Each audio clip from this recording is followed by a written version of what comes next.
nga Kuksi do të kapërcej më kufit shtetëror të Shqipërisë, do të shkojmë pak në Janin, na pret atje Argjile Garo, gazetari i cili do të na tregoj pak për situatën e Greqisë fqinje, që gjatë ditës së djeshme lëshoi alarmin e kuq për disa rajone për shkak të ngricave dhe temperaturave të ulta që priteshin. Argjile, mirëmëngjes, mirë se na erdhe në program. Mirëmëngjes, mirë jeni. Mirë, faleminderit dhe uroj të jeni dhe ju mirë dhe një vit të mbar. Si është situata sot në Greqi?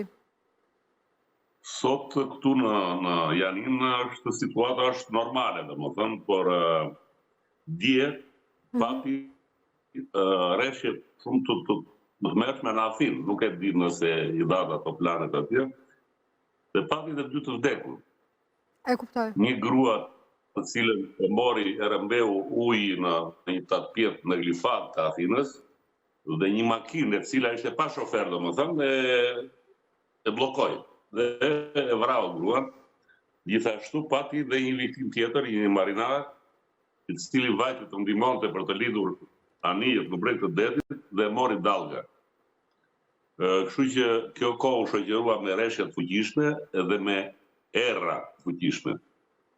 Por jo në pjesën e Epirit, çuditërisht. Më shumë ishte në Athinë dhe në pjesën tjetër të Greqisë. Sot, në bazë të parashikimeve që bëjnë këta tani, edhe sot do jetë temperatura e ulët, dhe pastaj të shtunë të diel do ngrihet prapë temperatura. E kuptoj. Çfarë është evidentuar nga mediat greke gjatë këtyre 2 ditëve, të paktën gjatë 24 orëve më saktë, mbyllja e shkollave? Thjesht rreshjet e forta në Athinë, të cilat disa lagje i përmbytën, disa rrugë të Athinës i përmbytën, dhe errat e fuqishme të cilat mbyllen edhe disa porte, domethënë, nuk qarkullonin anijet dje dhe për dje. Kjo është situata. Sa për temperatura ul goxha, por nuk pati rreshje bore në zonat të ulta, pati vetëm rreshje bore në male. Në zonat malore. Argjile, do të vazhdojnë shkollat jenë të mbyllura në Greqi, sipas alarmit që u lëshua gjatë ditës së djeshme, edhe për sot do të jenë të mbyllura? Edhe sot po. Po jo në gjithë Greqinë, në vende sipas bashkive. E kuptoj. Cilat janë rajonet ku është kërkuar të ketë më shumë vëmendje?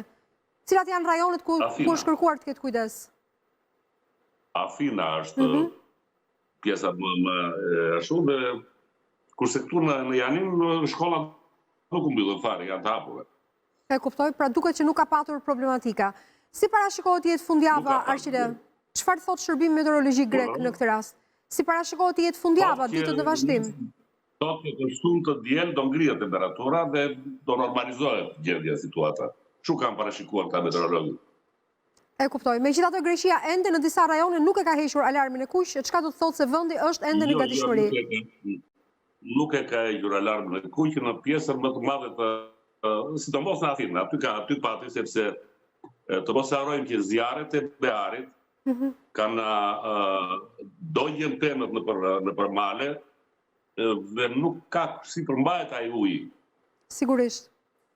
Është një fenomen që ka shqetësuar dhe Shqipërinë gjatë viteve të fundit. Djegja e pyjeve sigurisht ka hequr mundësinë e atij sfungjerit që mban rreshjet në tokë nëpërmjet rrënjve të pemëve. Dhe duket që dhe Greqia është e goditur nga ky fenomen. Vërson uji në mes të qytetit në mënyrë të çuditshme. E kuptoj. Edhe Shqipëria e kaloi javën e kaluar një situatë të tillë të vështirë kur mijëra hektar por dhe qytete kryesore si Durrësi dhe Vlora u përmbytën. Edhe Gjirokastra gjithashtu. E kuptoj. Gjirokastra pati probleme të mëdha, jashtëzakonisht. Shumë të mëdha, është e vërtetë. Argjile, faleminderit shumë nga Janina sot për lidhjen e drejtë për drejtë dhe të uroj një ditë të mbar, një fundjavë të mbar dhe një vit të mirë. Faleminderit. Të ecim të nderuar teleshikues me programin Mirëmëngjes Shqipëri, pasi u bëm një panoramë të shkurtër për situatën meteorologjike në Shqipëri, nga jugu në veri, por edhe në Greqinë fqinje, që gjatë ditës së djeshme u përfshi nga alarmi kuq për disa rajone që rrezikoheshin nga përmbytjet dhe ngricat. Vjen Kristi tani me të ftuarin e radhës, do të nisim me rubrikën e parë që i takon shëndetit. Ju tham që sot në program do të flasim gjerësisht për shëndetin. A duhet të ham apo jo mishin e kuq? Sa duhet ta konsumojmë atë dhe kur? E ndiqni me Kristin.